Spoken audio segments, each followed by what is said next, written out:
Hypocrisy. Hey, what's up, guys? Welcome to Law-Splaining the Interwebs. I am your host, Nick Rekieta of Rekieta Law, a small law firm in central Minnesota. What's up? I was over on Nina Infinity's show, and then I had to go say goodnight to Lady Rackets and the kids, and then I had to come back down. So I apologize for being late, even though that always happens. But I am here. I'm here. Oh, no, Matt Walsh, no. He says, oh, look, it's Nick. I now know what a woman is. Anyways, welcome to the show, guys. We've got some topics to cover tonight, I think. First, we have the most important topic. Nina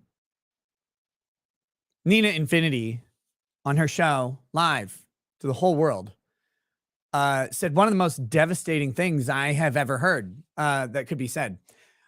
She was talking about Adam Krigler, and she said he was attractive. He was attractive.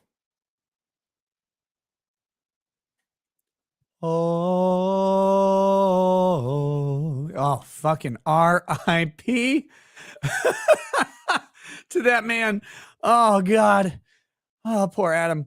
So anyway, this shirt feels weird today. It's my Wu-Tang shirt, but I think it shrunk a little bit because I didn't get fatter. That would be funnier if I did, but I didn't. So who knows? Anyway, yes. So we've got a couple topics today. Rumble has responded to the UK about Russell Brand. And most people maybe didn't know that the UK reached out to Rumble about Russell Brand, but we'll talk about all of that. My thoughts, opinions, prayers, all of that shit. We're going to cover that. I think Rumble's response is terrific. Spoiler alert. And what needs to be done. But we've got to just talk a little bit about what the fuck is even going on. A little more Russell Brand talk. I've heard a little bit more about the allegations, read a little bit more. We've got the text messages. There's I want to make some commentary about some stuff I've seen from like Nate the lawyer, who, oh my God, Nate, I'm calling you out, brother. We're fighting now, Nate the lawyer, because I've been reading your tweets. They've been pissing me off and burning me up, and I'm like, this communist prosecutor, decent fella, is out here saying the wrong shit, and I need to bring him to heel because the internet demands blood. Now, I want to talk about it in the context of specifically these text messages. Look, Nate has said a lot on the subject, and so I'm not going to address everything. That's fine. But no, I got to preface this all the time. I have no beef with Nate. If we ever have beef, it will be steaks over a grill, and it'll be great.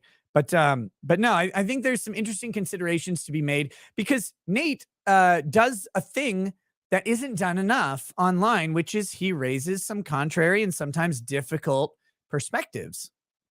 And I think that's important because we have rushes to judgment on either side of things, and people can say what they feel about them. That's a lot of fluffery prepping for that. And I think the full the hand job will come later. But no, we got to talk about it because I finally read through the text messages on Nina's show today, and I was like, there's some interesting stuff in them, but not what I've seen other people talk about. So I want to point out some things that stuck out to me, and you guys can do whatever with it. Hopefully just ignore it and click the like button. I mean, who cares what I say, right? Like, you're all here for the show, and the show is actually having this on so you can alt tab to it from your porn window when your boss walks by. So we're gonna talk about that. I've got this story of a band director who's tased by police, and this is interesting. They want to make it racial. He's black. I don't know if it's racial. Like, there's not like particular evidence of it being racial other than he's black, so therefore it is. But it's a band director directing a high school band after a game, and police tell him to stop the band from playing the music, and then he doesn't, and so they tased him, and he gets charged with all this shit, which is fucking wild to think about. Fucking wild to think about. So we're gonna talk about that a little bit. I would love to discuss that. My man Steven Gosney is in the chat. How are you doing, brother? It's always great to see you in chat, but always better to see you in person. Can't wait till the next time we get to hang out. So thank you for being here, and for the, of course, when we were down hanging out in Florida, just two guys sitting around shirtless, eating steaks at a steakhouse. Thank you for that fun time. Just kidding. Just kidding. But yeah, always good to see you, man. And hopefully I can catch up to one of your streams soon since I won't be traveling. Let's lock that down because you keep inviting me and I keep having to blow it off because I'm never home, which is a fucking nightmare. Update on the week. It looks like even though I was not going to be streaming Friday originally, and then yesterday there was some ambiguity. Will I be streaming? Won't I be streaming? I believe we have sorted it out that we are not going to the zoo. We go to the Minnesota Zoo fundraiser dinner every year, but we're not going to go this year. So things are just not lining up with family stuff that we have. So I don't think we're going. I should be streaming on Friday. That is the current plan. If that changes tomorrow, I'll let you know. But as far as I know, I'm home tomorrow night. So that means I'm streaming tomorrow night, or I'm home Friday night, which means I'm streaming Friday night, which means show tomorrow, show Friday. Trying to just put out there the schedule that we have to, give people an expectation of when the show's coming, because I know it's been really spotty with all of the travel lately. So that's where we're at on the rest of the week. Looking at lining up some guests very soon, doing some guest appearances as well. I was on Nina Infinity's show earlier tonight. Looking to pop on Elijah Schaefer's show. It's been a long time since I've talked to him. Looking to get Phoenix Ammunition on this show. They had a nice fuck you letter that we, stuff like that we got to talk about. Just some interesting people, and we need to get some more people on direct examination. I have a list of those people as well, but I got to schedule those out and get that done. With all the traveling again, booking guests has been on the way back burner. So we'll be doing that soon. Is Drex going to be on anytime soon? I don't know. During the school year, he doesn't come out here as much. It's a little bit more difficult, but if he comes out to the house, definitely. If he doesn't come out to the house, we can maybe arrange something remotely, like I do with normal guests. But usually it's just convenient because he's over here quite a bit hanging out, and his kid hangs out with our kids, and we have, it's a great time for everybody. So that's why he's over here a lot of times. But if they're not going to be over here due to, school schedules make that a little bit more challenging, we'll have to see. But he's welcome on anytime. He's my homie. He was down in Nashville. I only got to see him for like 5 seconds, which was funny, but kind of lame, not getting to hang out. But that being said, we've got, the band director Tased. And thank God, guys, this has been the unanswered question. Ray Epps, not a Fed. Not a Fed. It's the question's been answered. Not a Fed. Finally, we now know. And I know, I'm sorry to conspiracy theorists and truth deniers out there, but he has been charged in the January 6th debacle. I know you're all like, oh, he let people in. He's working for the government. No, they charged him. Definitely not a Fed. I mean, they've already got a plea deal worked out. Don't worry about it. He was charged with disorderly conduct, like the lowest possible charge you could get.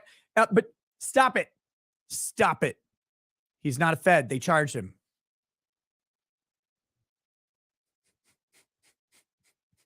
So, yeah.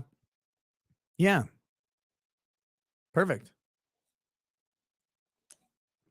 We're going to talk about that at some point here as well. And we may do something else. We may talk about other things. I do have this police shooting video that I mentioned yesterday. I don't know how long the rest of the subjects are going to take. So we might get to that. We might not. We'll have to see. But I'm here, you're here. We're all it's 2023. We're all queer and we can all kiss. We can all do that together. All right. So there we go. That's the show layout for the day. I'm trying to think if there's anything else that's going on. God, I was fucking annoyed earlier. You know, just briefly, I hate that shit never works when you need it to work, right? So here's the situation. I ordered some food. I was going on Nina's show at 9. And so I ordered some food for my kids at like 7:40, food for me and the kids, 7:45 from this restaurant. And they're like, oh, it'll be ready in 15 minutes. I'm like, cool, I'll be there. I zoom out to the restaurant. Takes me right around 15 minutes to get there because it's in the next town over. Zoom out to the restaurant. No big deal. Go to pick up the food and my wallet is not in my pocket. Like, well, shit, right? How am I going to pay for this food? It was sitting on my bed. It was just sitting there. I knew where it was. And I was like, well, okay. I'm like, aha, though I have Google Pay. I have Google Pay and I should be able to just pay with that. And so I go to do Google Pay and it says declined. And I'm like, well, it occurs to me that I've never used Google Pay. And so then I like go to put in my credit card, which is like half stored in there. I get my credit card, load it up, and I go to pay, and it just doesn't ever do it. And I'm like, fuck. Like, why doesn't this work? It's all approved. Everything's fine. They just added the card, verified it with the bank, and it just doesn't function. So I had to drive back home and drive back to the fucking place and then drive back home again. So it's going to have this nice like hour of time to sit down, eat, hang out with Lady Rackets. Nope. Just driving around trying to get this fucking dinner. And I got to eat like 2 bites of it. It's sitting upstairs. It's chicken Alfredo. It's pretty good.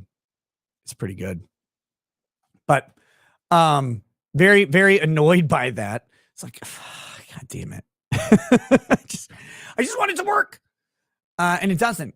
But I never use Google Pay, so that's my fault for not like having it set up ahead of time. Because why use Google Pay? Like I don't like using that credit card in general. I just usually pay for shit with my debit card. That's just how I roll. I don't know. But anyway, it just for me technology works like frequently, except when I really need it to, like when I don't want to drive 3 more times. So we'll have to figure that out, I guess. But I was pissed. Keep cash in your sock. I rarely had cash. It was just with my wallet. I never carry cash. I just happen to. But anyway, not a big deal. That's the shit in life. Is this the same for you guys? That's the shit in life that is the most annoying thing.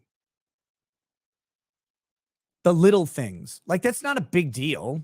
Like, I could buy the food. I went and got it. It just took me an extra 30 minutes to get the food. But it's so fucking frustrating. Like, that shit gets me. Big problems happen, and it's like, okay, you start developing a plan or a strategy. How do I tackle this? What do I have to do? I have to adjust schedules. You have to, maybe like budget things out a little bit more tightly. You have to cancel some stuff or whatever. Like you have a big financial thing. You start working that problem right away. Little fucking annoying things. You can't work the problem. They're just there. And they just needle you at the worst time. And you're like, fucker. I hate that. But anyway, yeah.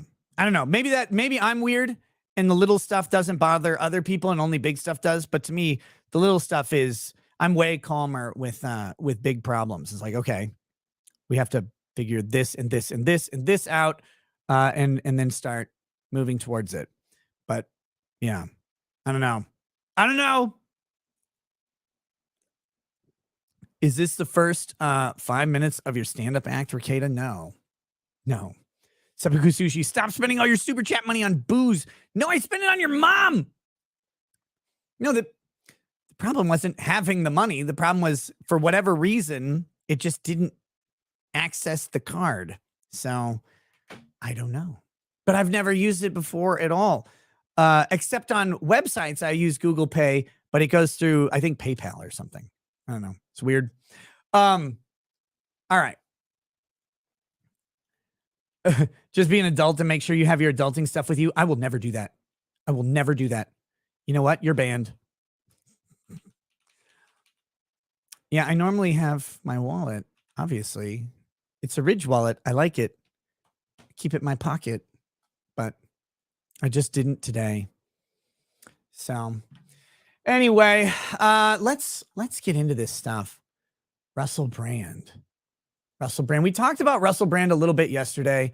I am sitting here looking at this stuff, and I'm just fucking confused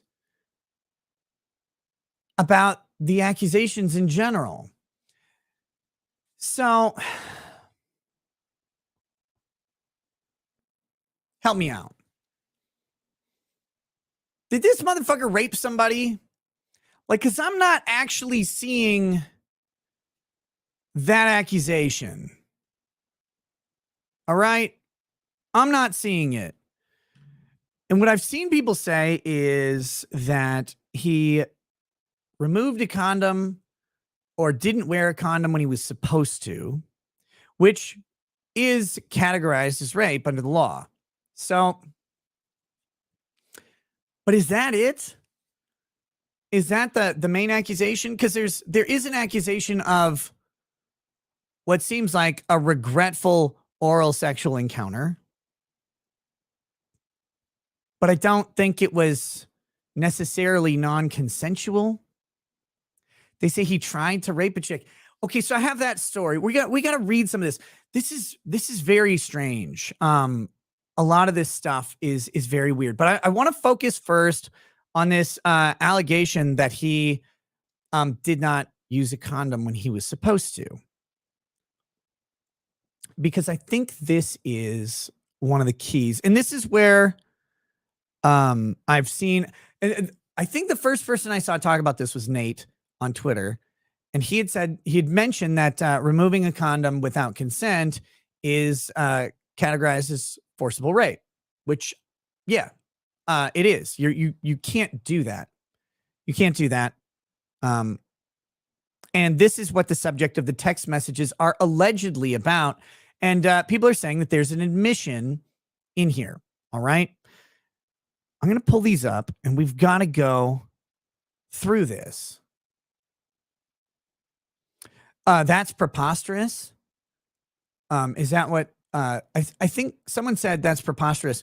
No, like the law, if someone agrees to sex with you on the condition that you're wearing a condom and you take the condom off without their consent, then you have not actually agreed to a sexual encounter. Now, let me be clear. This is where the gray area of things like sexual assault come around, and why it's so fucking difficult to write laws around this and enforce them is if you don't ask and they don't bring up the condom issue and there's just consent to sex, well, then it's not an issue at all. It only becomes an issue if there's a question and an answer or a demand. One of those things has to happen. But like if you just consent to sexual activity and it's ambiguous about condoms and you don't wear one, she doesn't say anything, then that's not a non-consensual thing. And that's where this story starts to get weird based on what was said. I want to focus on this because I don't know, maybe maybe people have some interesting questions here. Wait, Timothy 208 though says, is that a Wu-Tang shirt? Because that's nothing to fuck with. Yes, it is. Yes, it is. And Wu-Tang ain't nothing to fuck with. I listened to Gravel Pit earlier today, just randomly. It was great. Love that fucking song. Okay. Yeah, Steve Gosney, yes. Doesn't due process require notice? Criminal statutes are strictly construed statutes. No, I'm agreeing with you. The notice is, hey, you got to wrap it up. And then you go, okay. And then during the sexual encounter, like, well, this is lame. It'll feel better without the condom. That's a problem under lots of statutes. So can't do that. That's your notice, as far as I've seen. But where's that written down? I don't know. Oh God, Steve, you have a book on this. But here we go. Here we go. Let's just assume it for the moment, Steve, that it is. All right. Okay. Here's the problem, though. Here are the texts. We're still in the text. Is this the one? Here we go.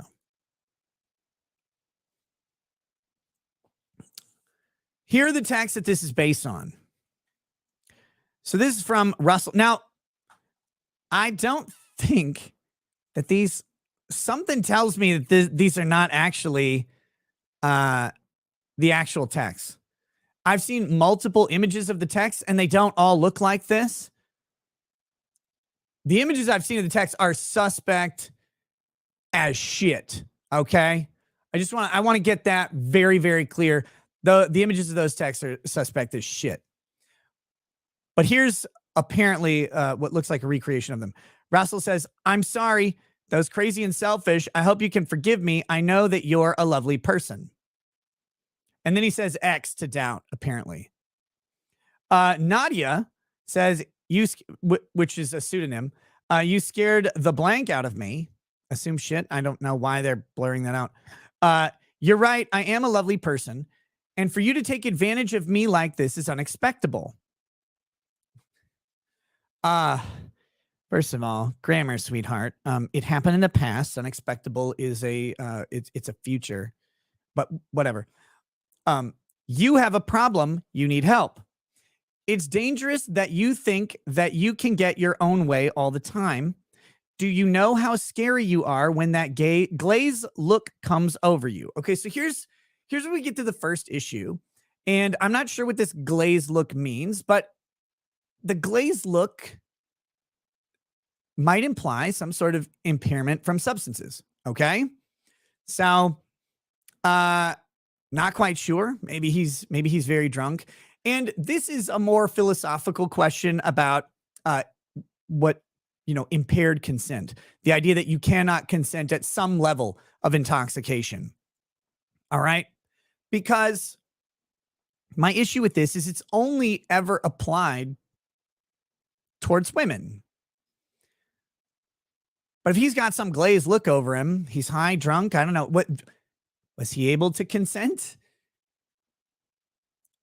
Did she rape him? I don't know. We're not going to get down that road. It's just, I'm going to chamber that one for later because this is a discussion that's come up before in this channel, and we discussed the Brock Turner case. Brock Turner's BAC was like a 0.21, I think. And, they routinely and repeatedly said that the girl he was with, who I believe had a lower BAC, was quote unquote unable to consent to sexual activity. Well, so how can he then consent to sexual? Okay. This is a weird issue that arises where someone is, let's not get this mixed up. Very, very drunk people are capable of presently consenting to sexual activity. They may black out that consent. They may not remember. They may have been impaired to the point where they wouldn't have otherwise or whatever reason, but they'll manifest something that looks a whole fucking lot like consent. And a person's like, all right, it's go time, baby. I don't care if you vomit all over the place. And they'll honor the consent, right? But there are a lot of people out there pushing to say, well, that consent is invalid. One, are you supposed to breathalyzer them? Like, what are you supposed to do to find out if they've validly given consent? Two, this doesn't ever seem to go both ways. And this is an impossible standard to hold up. But that's a side discussion. So if we get around to it, we get around to it. Otherwise, there's plenty of times to talk about this. But it's come up before, so I wanted to mention it here. That glazed look, maybe the glazed look is just he's become a horny penis demon, and he needs to mushroom tip the Taco City or whatever. I don't know. I don't have a good euphemism for it. Like maybe that's the glazed look. It's just him getting a predatory sort of appeal, or it's substances. We don't know. Now we have questions. So now she says, when a girl says no, it means no. Okay. That statement is a statement. Does that mean he didn't listen when she said no in this encounter? And what does that mean actually is a really good question. The automatic assumption everyone has is that the no means no is referring to the sexual encounter, right?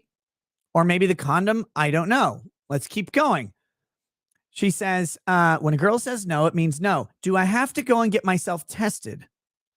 Last time you asked me condom or no condom. When I say condom, that doesn't mean it optional. You don't have the best reputation. I pride myself on being safe and trying to make the right decisions. Obviously, this is a bad one. I'm so disappointed. Okay, this gets fucking weird here. This is actually really weird. Last time you asked me condom or no condom. Was that last time this time? Or was that last time the time before this time? Like, is it actually the last time? Or is it the last time? That's pretty ambiguous, right? But here's the thing. It's a really, really important distinction. If the time before this time, he said condom or no condom, and she said condom, and then this time he didn't ask and she didn't say anything, that's not the same thing. It's not like you have a standing order, unless that's explicit, I guess. Maybe. But like, you said condom then, but you didn't say anything this time. So we have this other issue. I pride myself in being safe and trying to make the right decisions. Obviously, this was a bad one. So she made the decision. It doesn't sound like no meant no sex. It kind of seems like no meant you have to wear a condom. But she states last time you asked me. So how are we to automatically infer from this that he removed his condom or didn't wear one without consent in this sexual encounter? And that's the problem. Once I read this on Nina's show today, that line stuck out to me immediately. And I'm like, everybody's just assuming that he didn't have consent to not wear a condom. But that's not what that message says to me at all. So if this is why you would typically, this is why you would have the court process, right? We have this piece of quote unquote evidence. Now we have to have them explain it. What did you mean here? What happened? What did you actually talk about prior to this sexual encounter? Is that a previous sexual encounter? How many sexual encounters have you had? So this is a big problem to me, not for Russell Brand, but for the accuser. Because again, if you have sex with someone once and you ask condom or no condom and they say condom and then you don't wear one, let's assume that is a violation. All right. But if you have sex with them a second time and there's no discussion about a condom at all, there's not a standing order. It's not business as usual. I would question if you even could have a standing agreement. Because people change their minds about shit all the time. And courts don't enforce contracts related to sexual activity except when they're involved in the production of quote unquote art. So I don't know that you even could have a standing order on condom usage. Kind of weird. I mean, if someone says wear a condom every time, then you probably should. But this isn't about what should happen. This is a question of what did happen and if it's quote unquote rape, right? That's the question that needs to be answered for Russell Brand. And it's a damn shame we're not going to get to answer it, I don't think, because I believe this is outside the statute of limitations. So very, very concerning to me, because I saw people automatically saying the removal of a condom without consent is forcible rape or is considered sexual assault. Well, okay, but this doesn't automatically mean that happened, and that's my issue. So Russell says, "I'm very sorry. You don't need to get tested. I will make this up to you somehow with love and kindness." I assume he means not my original idea, which was more sex. You've been lovely to me, and I'm embarrassed by my behavior. Sorry, X. And Russell says, "Will you ever forgive me?" So there we go. None of those things admit to the present execution of a crime or a contemporary execution of the crime in the thing. I mean, people assumed it did automatically, but I don't see it. Maybe I'm insane. Maybe it's too much defense lawyer thinking in me, but I don't know. But so I see Ghazni bringing up really excellent points about the validity of evidence and if it's admissibility and all that stuff. But Ghazni, let's assume it's all admissible. Let's assume everything about the evidence is on the up and up, and it's an exact representation of what it is. There's no weird editing. Just for the sake. That sentence structure, that does not automatically mean that he refused to wear a condom during this present sexual encounter, right? Like, I am an English major, and that seems like pretty straightforward English. If you say last time, when you're talking about this time, you tend to mean the time before this time. That has to be cleared up. This has to be cleared up for a decision of guilt. And to me, this looks a lot like some reasonable doubt on what happened here. Did you have a discussion about condoms during the sexual encounter? No. We were just, caught up in the mood, caught up in the moment, and we went for it, and it was great. She never said anything, didn't seem to care. And don't get me wrong, ladies, but I think you can tell.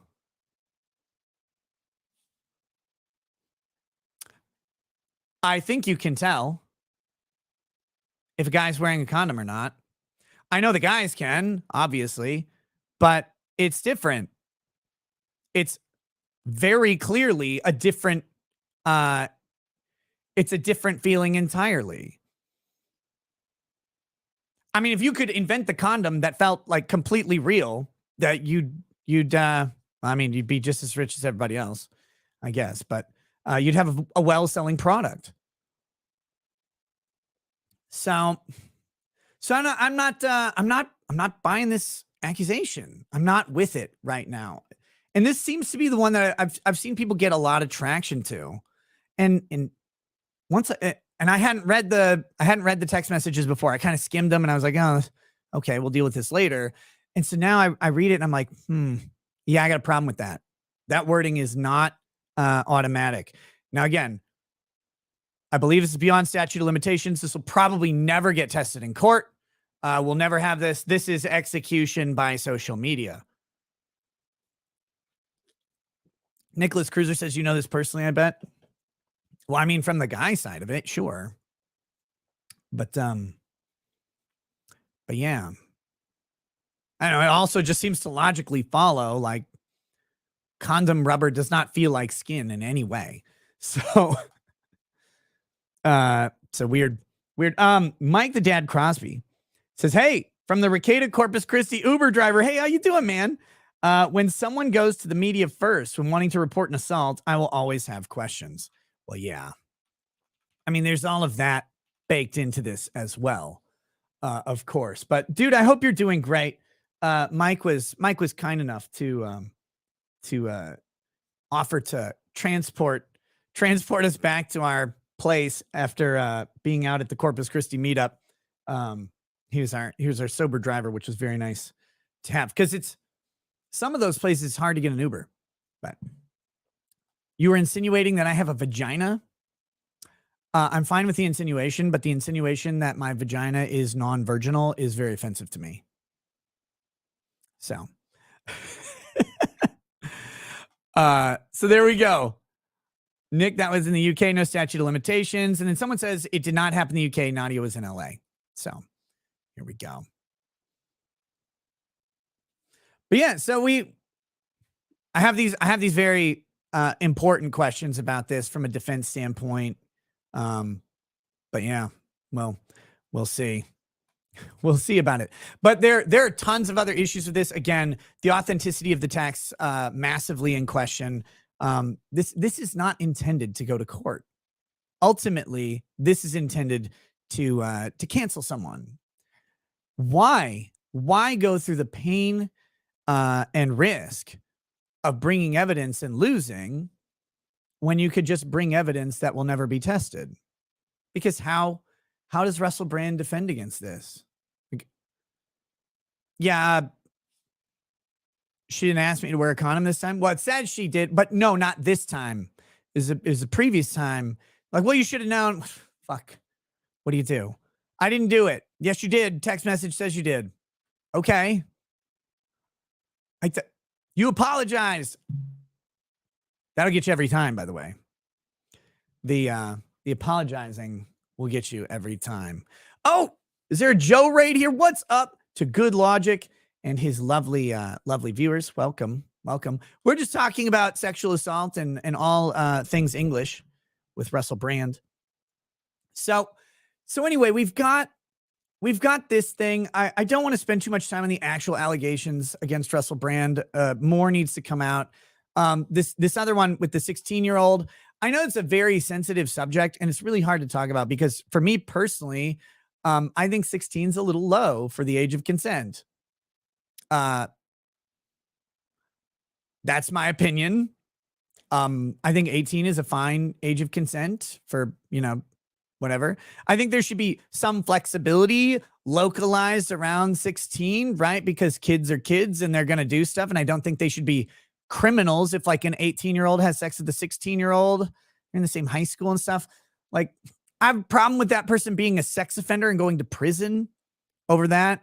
But when you start to get, a couple years out, then to me, I think it's a little young personally. That being said, 16 is the age of consent in a lot of places.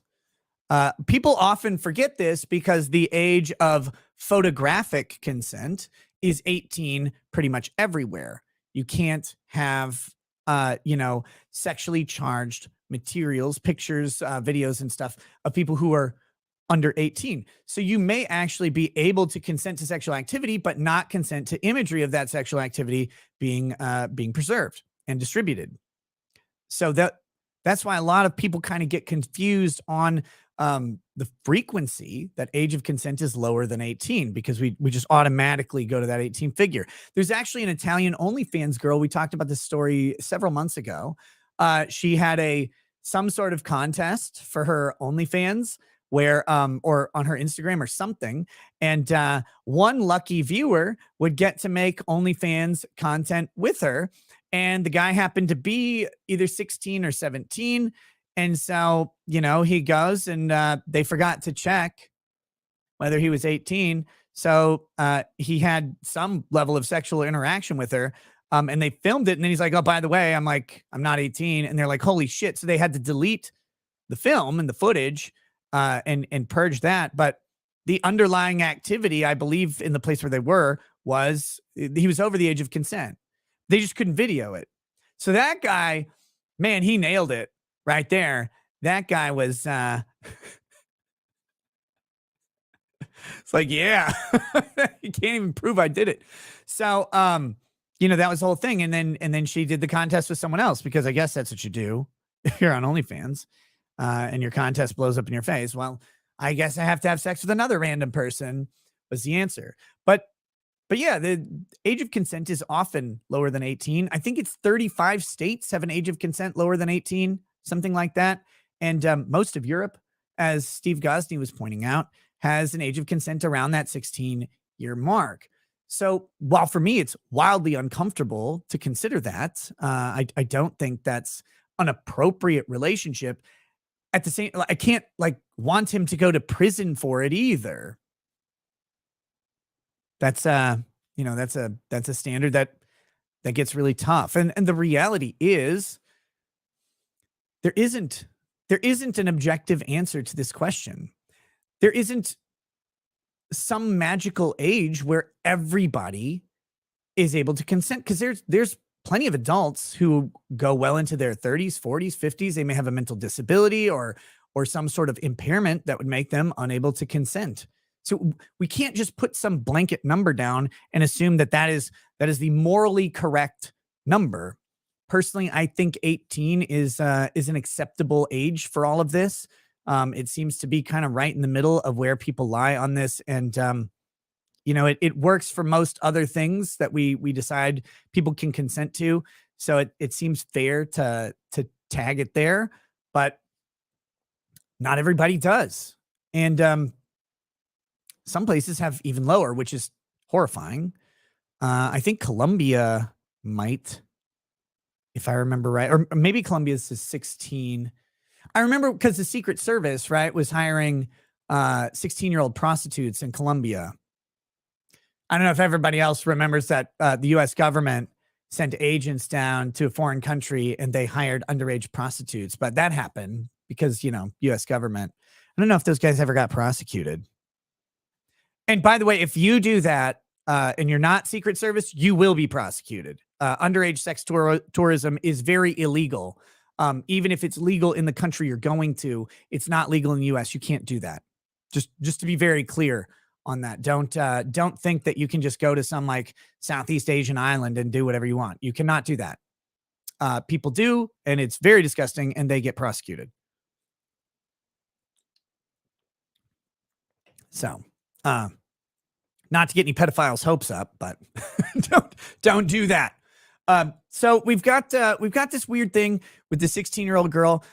It's also not an explicit line with 16. My understanding in the UK is that you have to have parental consent as well, which he does appear to have had. Her parents, not his. I don't know if his parents approved, but her mom, at least. Her dad doesn't appear to be in the picture from what I've heard, but her mom was consenting to the relationship, was providing transportation and stuff. Weird thing, but it happens. So this is the Russell Brand story with the 16-year-old. There is an allegation of some sort of questionable, maybe oral sexual encounter with her that she's talked about, but it's a very vaguely worded accusation. It sounds like there was a consent to some sexual activity and that maybe this one went farther than she was comfortable with. And at that point, we're in a weird gray area with that as well. So I don't know. But again, these claims are old. You have to really even question the memory of someone from 20 years ago about these types of encounters. Because as much as people say traumatic encounters cement memory in your brain, that's not true.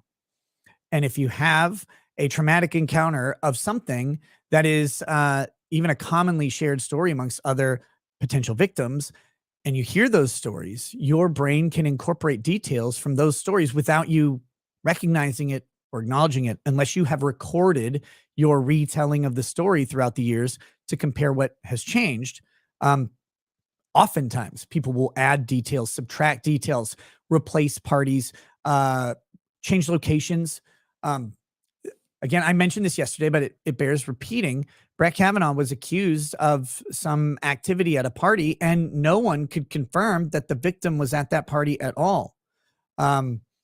You see accusations of people happening who weren't in the same state at the time that these things happened. Well, there's Frontline Frontline did a documentary about these 4 or 5 men who are charged with a violent gang rape of a woman, and they all confessed to it, which is why they were all convicted. One of the guys was literally on a boat for the Navy and could prove that he wasn't there and still was convicted. Like, it was literally impossible for him to be at this house. He wasn't there. He's on a ship at fucking sea, and it doesn't matter because he had incorporated these memories. Now that was a very corrupt detective who did the interrogation, who was feeding these guys with very low IQs a bunch of details and then having them recite the details.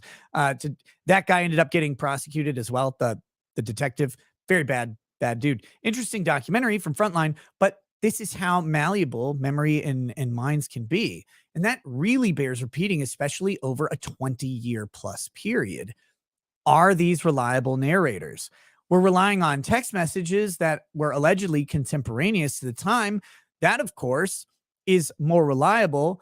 But again, if you look at these text messages, they tell a little bit different story with the wording that's in there.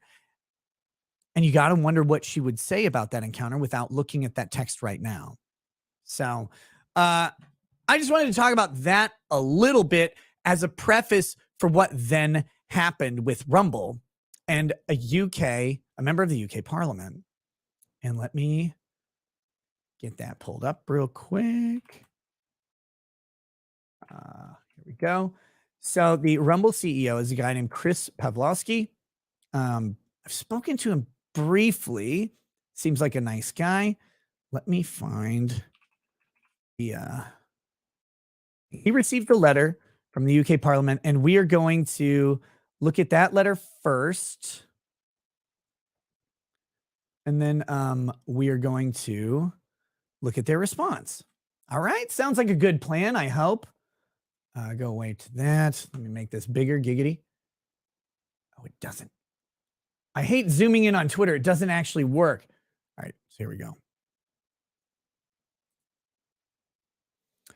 All right, so this is from the Culture, Media, and Sport Committee from the House of Commons in London to Chris Pavlovski, the chief executive officer of Rumble, by email, of course. Dear Chris, I'm writing concerning the serious allegations regarding Russell Brand in the context of his being a content provider on Rumble with more than 1.4 million followers. And by the way, that's amazing. The Culture, Media, and Sport Committee is raising questions with the broadcasters and production companies who previously employed Mr. Brand to examine both the culture of the industry in the past and whether that culture still prevails today. All right, so we've got a couple things here that I want to talk about. First of all, this is the most weaselly shit ever, this passive language that politicians use. Well, the committee's investing. I'm writing you the letter. I'm asking you the question. But this committee is doing this as if this guy who's the head of the chair of the committee has no agency in any of this. But so, all right, fine. You're doing this this endeavor. Rumble doesn't employ Russell Brand in the past. It's not a previous employment. They certainly didn't have any relationship with him at the time that these allegations occurred. Rumble probably, I believe, has a contractual relationship with him now. I think that was announced, right? I know they announced when he came over. Maybe it's inferred. I'm not actually personally aware, before anybody says anything weird, I'm not personally aware of any contractual relationship that they have. I seem to remember seeing an article about it when Russell Brand kind of took off on Rumble. And I was like, oh, well, that like British guy who told jokes and was in Get Him to the Greek or whatever. Cool. All right. So they may have a contractual relationship with him, but I don't believe he's an employee. That's a little different thing there. But this is weird. To examine both the culture of the industry in the past and whether that culture still prevails today. The primary employer of Russell Brand at the time of the allegations, who was that? What's that? It was oh, that's right. It was Channel 4, the BBC, the government British broadcasting community. So the like culture surrounding the allegations would have been from the UK government itself. I think that bears repeating that if there was a culture problem that just made the rapes occur, the rapes just making it rain over here, that was literally the British Broadcasting Company is the employer. So bang up job, government.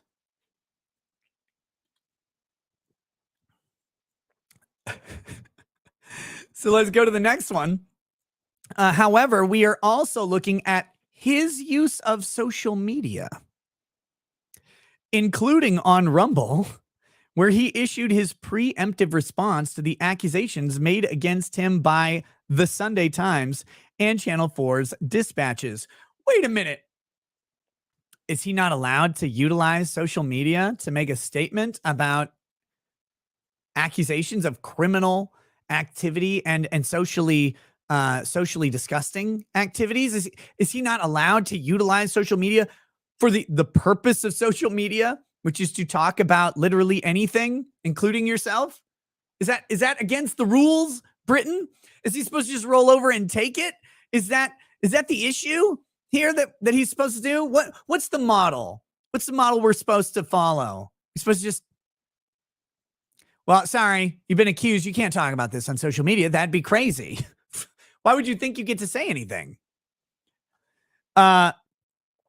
Just fantastic. While we recognize that Rumble is not the creator of the content published by Mr. Brand, do you know that actually? I mean, if they employed him, then it would be, but we are concerned that he may be able to profit from his content on the platform.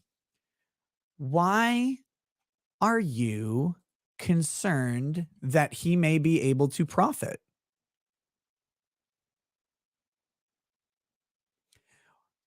Can someone enlighten me as to why that would be a concern of the UK government?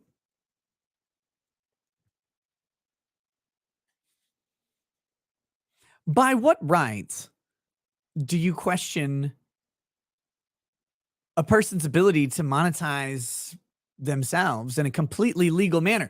Like, let's say Russell Brand is a horrible rapist and did all this terrible stuff. You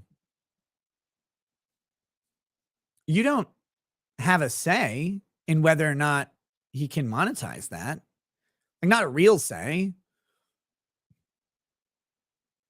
Even if you find him guilty and put him in prison, he gets somehow can broadcast from there. I mean, if Rumble wanted to, presumably they could contract with him from prison. I can't see how they couldn't do that.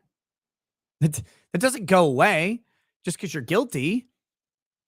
It may hamper the relationship, it may make it really difficult to accomplish, but it doesn't just automatically end.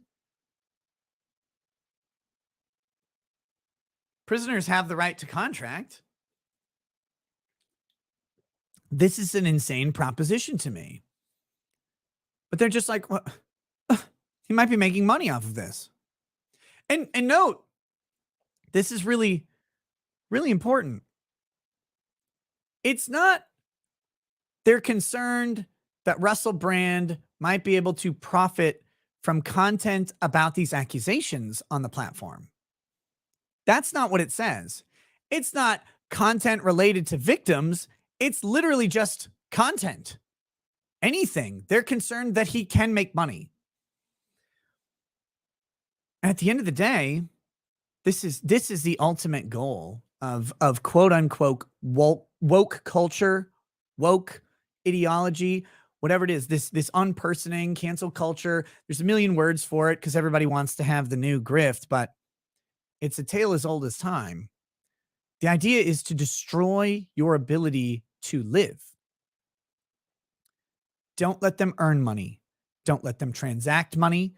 Don't let them buy things. Don't let them travel. Don't let them socialize. Don't let them do anything. They will die destitute in a gutter, starving. The state will take ownership of whatever they have as they are increasingly unable to pay. They'll take ownership of their children. And everybody will smile and pat themselves on the back for the great job that they did destroying the bad man. or a woman. But that's how it goes. And they would prefer this method. This method is better because they don't have the risk of losing. They don't lose in court. There's not a sheet of paper that says, I didn't do this, jury acquitted me, that they can at least show to someone that say, all this was bullshit. If it stays on social media, if it stays in a newspaper, if it stays where information can be curated, controlled, distributed, if a person can be socially ostracized from everything, if it stays in the realm of never having to resolve a fact, then they always win. I mean, sure, you might be able to do something. Like you might have a big enough platform or personality to overcome some level of it, but never to the same amount, right? You'll never get back to where you were because that's the goal. And you and your paycheck and your business. I've been talking about this for years. They've been trying to do it through banks and payment processors. They can just stop you from buying food. What else would they ever need to do? What due process would they ever have to give? None. Remember that some of this is coming from, of course, Channel 4. That's from the government. In the U.S., we would presumably have big problems with that, but I don't know if that's actually true. We should. But here we go. We would be grateful if you could confirm whether Mr. Brand is able to monetize his content, including his videos related to the serious accusations against him. Again, irrelevant. If so, we would like to know whether Rumble intends to join YouTube in suspending Mr. Brand's ability to earn money on the platform. Fist yourself. You can't spell cuck without the UK. Fuck off. We would also like to know what Rumble is doing to ensure that creators are not able to use the platform to undermine the welfare of victims of inappropriate and potentially illegal behavior. Notice that really important and inappropriate. That's the Karen mantra. And potentially illegal behavior. This isn't relegated to crime. This is what the UK Parliament approves of for activity, for thought, for speech, for behavior. Legal? Oh, sorry. You read the rule book and you followed it, but you didn't know what we actually wanted. We wrote down some rules to give you an idea, but they go farther than the rules, right? Like you see the rules and you got to infer what the next step is.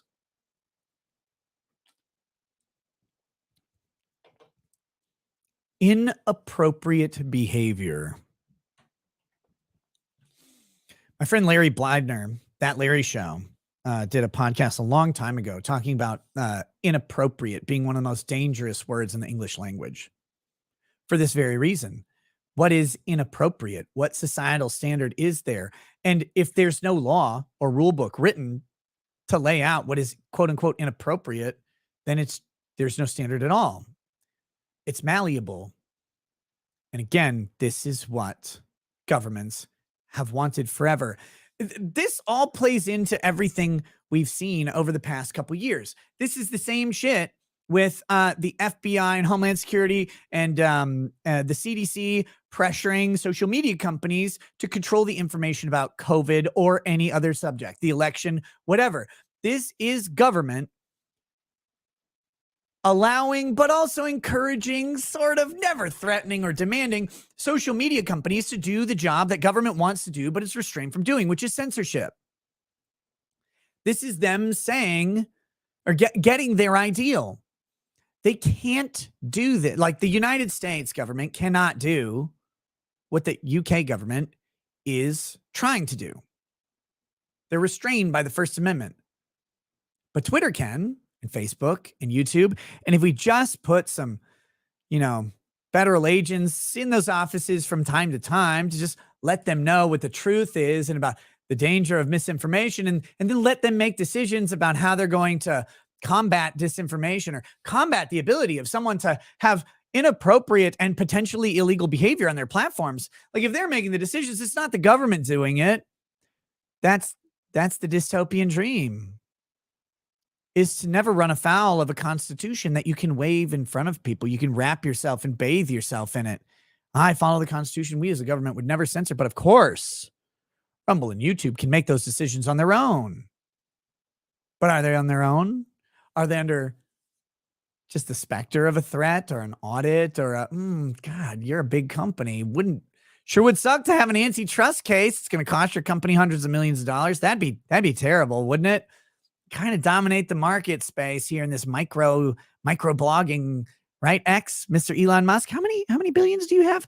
Did you use money from your company to manufacture glass for a personal residence without going through the proper?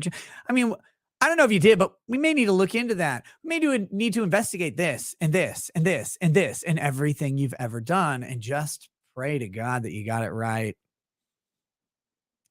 Or we can give you a list of like just some potential areas for misinformation. Then you could just choose to follow them how you want. Well, I mean, we'll set up a team of agents, a literal team of people to trawl through Twitter all day looking at keywords. And when they identify, a problematic message, they'll just send you a little note.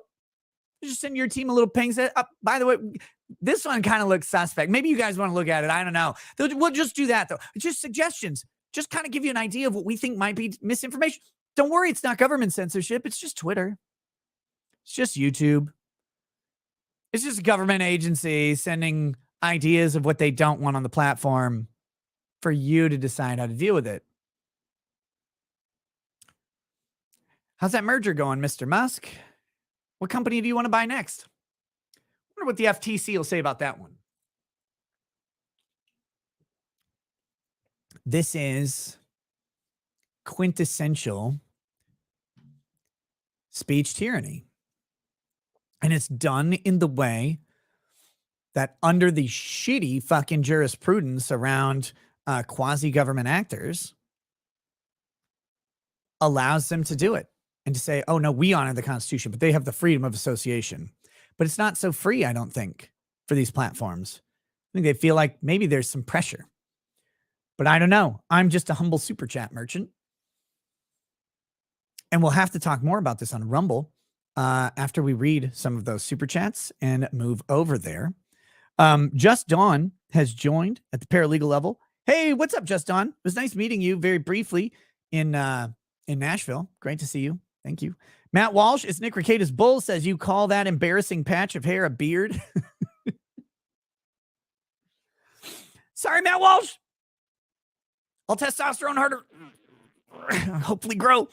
Amergad says, Nina ruins every stream. She's incredibly boring. Well, that's rude. I don't agree with you, but you're welcome to your opinion on that. Nicholas Cruiser, welcome to Paralegal. D. Pat says, hi, USV Jackson, Minnesota, felon in possession of firearm case may be heading to SCOTUS. Will felons ever get gun rights back on the federal level? I really think they should.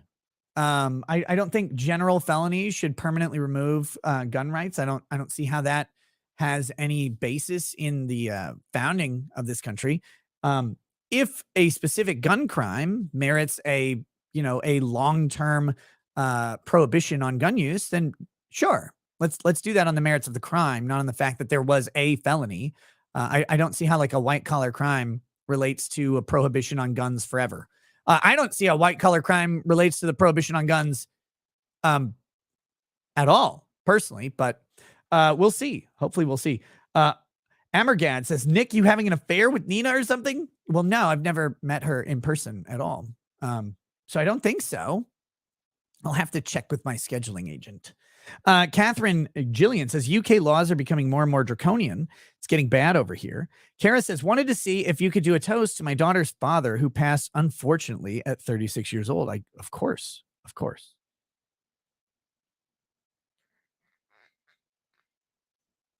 Didn't we used to yeet felons? Yes, I believe at the founding, there weren't very many felonies, but I believe all of them carried a potential death penalty charge. But you're talking about like a handful of felonies that existed. Now there's tens of thousands of them of all different stripes.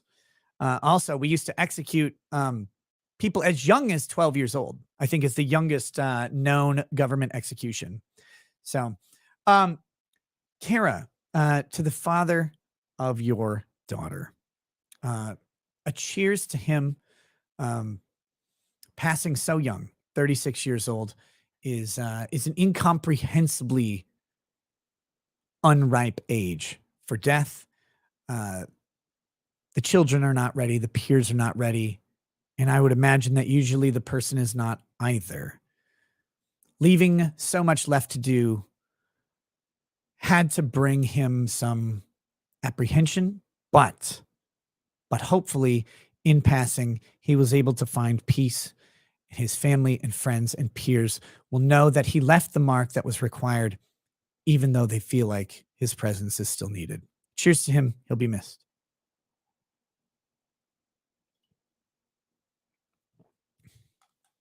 All right, Scott Rauch. Technically, you can do it. It's just illegal and not recommended. But the person definitely has the ability to do it.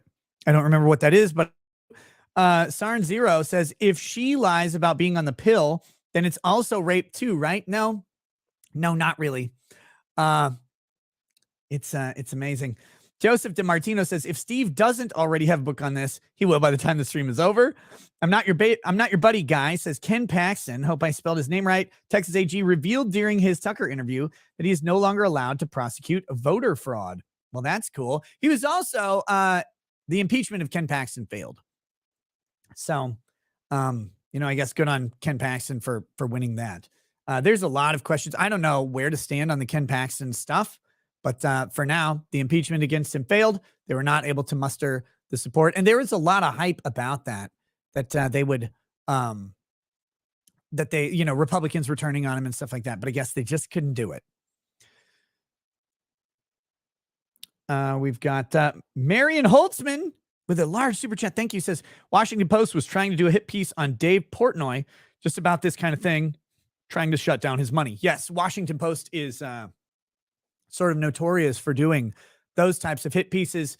Apparently they failed, which is good. Is Dave Portnoy the Barstool Sports guy? I think I've made fun of him before, but I don't really know him. Just because I make fun of someone, by the way, doesn't mean I want them deplatformed in any way. I think he did or said something that I was like, well, that was dumb. But yeah, Washington Post is a garbage rag, and may they fall into irrelevance. Okay, he is the Barstool Sports guy. Cheesy Tarian says, could you imagine a world with the U.S. Constitution? The First Amendment was freedom of association.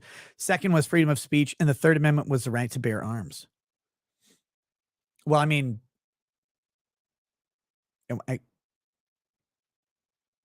that's not quite the order of the U.S. Constitution, but yes, I mean, I would love to see a world with those values. But it's funny, we say that. We say stuff like that, and I mean it. I would love to see those values, but society does not hold those values. And the argument is always that, well, that only applies to government. That only applies to this. It only applies to that. That's why I really like this response from Rumble that we're going to get to in just a minute. It's well, if it's not government doing it, it's okay. It's, well,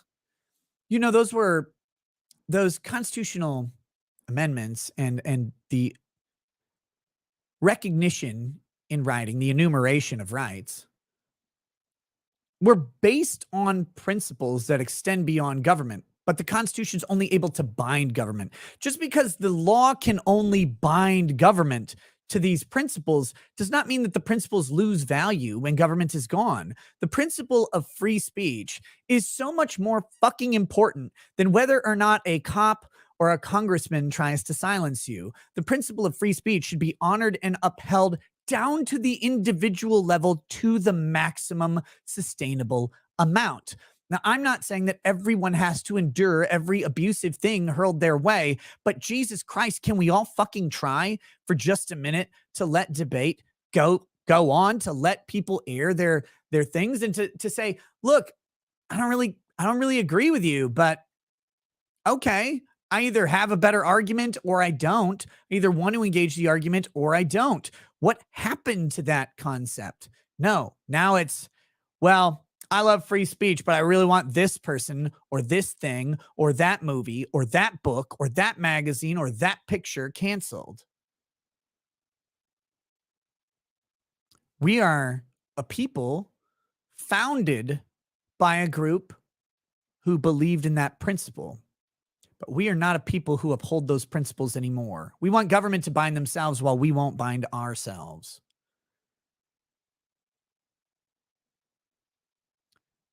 You can have a world with all the constitutional protections ever, but if society is not honorable and does not adhere itself to those concepts, then the Constitution will never matter.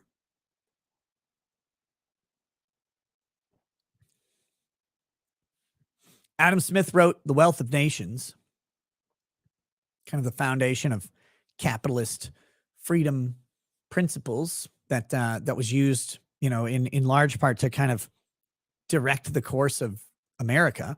But he also wrote Moral Principles, which is this notion that, yeah, you can have the wealth of nations, you can have this free society embracing trade and individual achievement, but you also have to have a moral society. Moral society does not necessarily mean a bunch of Bible thumping people quoting, Leviticus at you.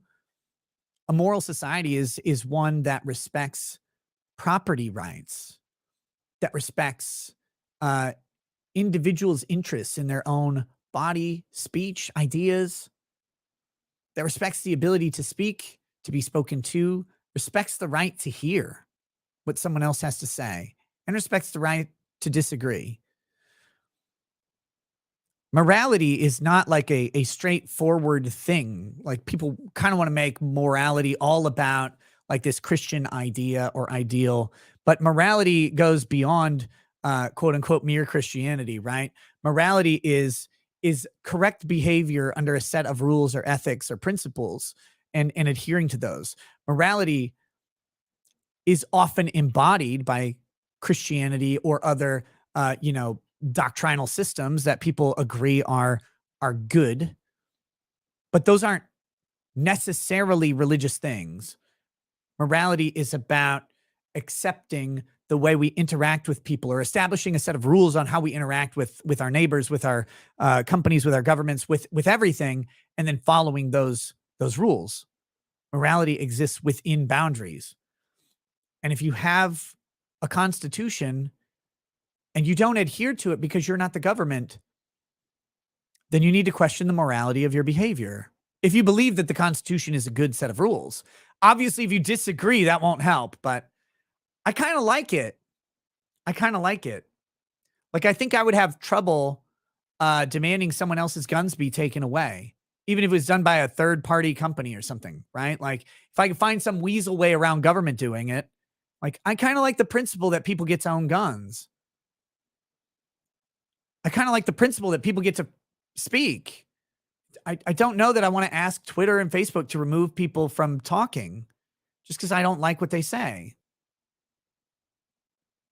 That's the moral principle, or that's the ethical principle, I should say. The moral principle is, do you live it out? Do you live up to it? I don't know. All right. Back to this. Catherine Gillian says, it is reported that the 16-year-old girl he had an encounter with, her mother did drive her daughter over to his flat in London. Yes. So we can presume or assume or whatever, infer that there was consent to the relationship. English Constitution Party says, restraint of trade doctrine, which forbids the crown from stopping the subjects of the realm of England earning a living, is ancient and valid law. It is where USA gets its anti-monopoly laws from. Well, thank you for sharing that, English Constitution Party.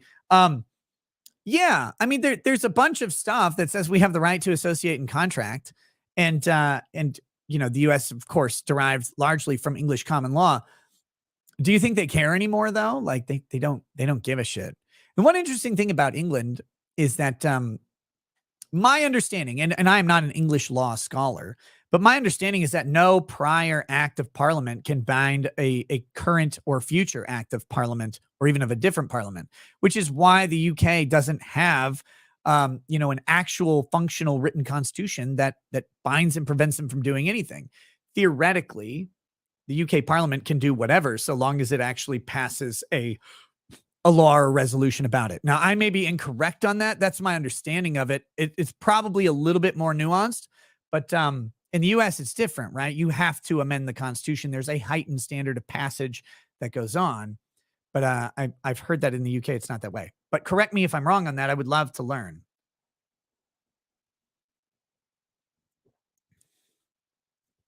So Kyan Rennell says, Nick, how does an uncondom wang feel in your butt? I don't know. Only condom ones. Catherine Gillian says, let's have a look at how they're dealing with Brand, and let's have a look at how they dealt with Seville. Yeah, did that guy rape a bunch of people and they just like kind of ignored it for a while? Kind of interesting. Lord of the Kino says, looking for a bull. Any good ones at Hedonism too? I don't know. You'd have to go and find out. Go down there and ask everybody. Probably find somebody. But I don't know if you have to travel that far. You probably just go to the store or whatever. But all right, guys, that is the end of the Rumble or the YouTube show. We're going to go over to Rumble for the rest of this. Appropriately, we will talk about Rumble's response to this ridiculous letter, and we will have some more to say about freedom, Constitution, all of these principles. All right, guys. Well, first of all, the link to Rumble is in the description on YouTube. It's also in the pinned chat on YouTube. So make sure you click it or tick it, bitch, and then pop over and follow us there.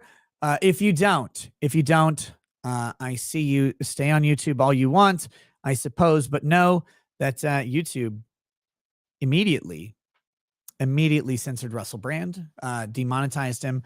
As they've done with Steven Crowder and other people. Oh, you can continue to make videos and use your platform, but you're just not going to get any of our advertiser radio. We're going to still advertise on your giant channel and reap all of the revenue. We're just not going to give any to you. So there you go. I mean, they did that immediately. I don't know if Russell Brand is a good or a bad guy. I have no idea. What I know is accusations are not evidence. Accusations are not conclusive. And in the world of current day, accusations are used as a hammer. Evidence is sketchy, if even admissible. And cancellation is the first move. I want to change that culture where cancellation is the move that occurs after some level of fucking process. Maybe it's not the same as government, but a little bit would be nice. And I don't see that happening here. So until that does, regardless of whether Russell Brand is good or bad, ultimately, I will treat him with the presumption of innocence that I demand from my own government and would ask everyone to treat me and their neighbors with as well. Because it's real easy to say people are guilty from an accusation until an accusation is leveled at you. And then, my God, will you want that presumption of innocence? The little bit that we get is nice. Use it, but honor it for everyone else is my thought on it. So if you don't come over to Rumble, we'll see you tomorrow. Other than that, Cheesy Tyrion says, I think the freedom of association is more important than First Amendment and the Second Amendment. Freedom of association is in the First Amendment. It's part of it in the US. But I think it's critical. I think the First Amendment is robust, and I think that it's robust because all of it matters. But we'll see you on Rumble to continue this discussion. Catch you guys there in just a bit. If you don't come, I didn't do my job. Have a good night. Peace. For the thousands in attendance and the millions watching around the world, ladies and gentlemen,